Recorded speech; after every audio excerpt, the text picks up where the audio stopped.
اس لیے کہ قرات کے اندر ترتیب قائم رکھنا یہ قرات کے واجبات میں سے ہے، نماز کے واجبات میں سے نہیں ہے۔ السلام علیکم ورحمۃ اللہ وبرکاتہ۔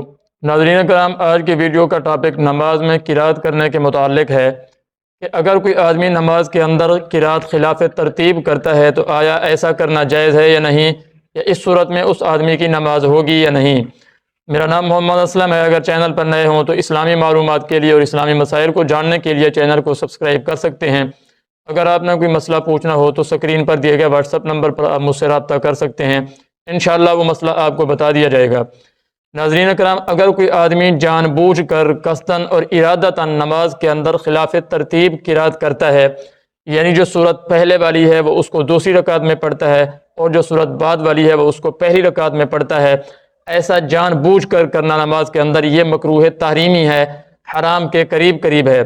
لیکن ایسی صورت میں انسان کی نماز فاسد بھی نہیں ہوگی اور اس کے اوپر سجدہ سہو بھی لازم نہیں ہوگا، اس لیے کہ قرات کے اندر ترتیب قائم رکھنا یہ قرات کے واجبات میں سے ہے، نماز کے واجبات میں سے نہیں ہے۔ اگر یہ نماز کے واجبات میں سے ہوتا تو اس پر سجدہ سہو لازم ہو جاتا اور سجدہ سہو نہ کرنے کی صورت میں اس کی نماز فاسد ہو جاتی۔ تو یہ قرات کے واجبات میں سے ہے، جیسا کہ قرآن پاک کے اندر بھی آیا ہے وَرَتِّلِ الْقُرْآنَ تَرْتِیلًا، کہ تم قرآن کریم کو ترتیب سے پڑھو، تو یہ قرات کے واجبات میں سے ہے، اس لیے اس آدمی کی نماز فاسد نہیں ہوگی۔ لیکن جان بوجھ کر ایسا کرنا یہ مکروہ تحریمی ہے۔ اور دوسری صورت یہ ہے کہ اگر کوئی آدمی بھول کر کرتا ہے یا غلطی سے اس سے ایسا ہو گیا کہ اس نے خلاف ترتیب قرات کی، یعنی اس نے پہلی رکعت کے اندر سورہ کافرون قل یا ایھا الکافرون پڑھی اور دوسری رکعت کے اندر سورہ کوثر انا اعطیناک الکوثر پڑھ لی، اب غلطی سے اور سہمن اس صورت میں یہ نماز جو ہوگی یہ بغیر کراہت کے ہو جائے گی۔ پہلی صورت کے اندر جہاں جان بوجھ کر اس نے ایسا کیا تھا وہاں کراہت کے ساتھ نماز ہو رہی ہے، تو دوسری صورت کے اندر بغیر کراہت کے اس کی نماز ہو جائے گی۔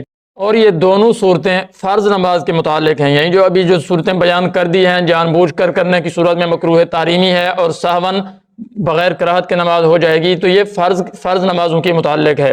لیکن اگر کوئی آدمی نفل نماز پڑھ رہا ہے تو نفل نماز پڑھنے کی صورت میں جان بوجھ کر بھی خلاف ترتیب قرات کرنا یہ مکروہ تنزیہی ہوگا، مکروہ تحریمی نہیں ہوگا۔ فرض نماز کی صورت میں مکروہ تحریمی ہے لیکن نفل میں مکروہ تنزیہی ہے۔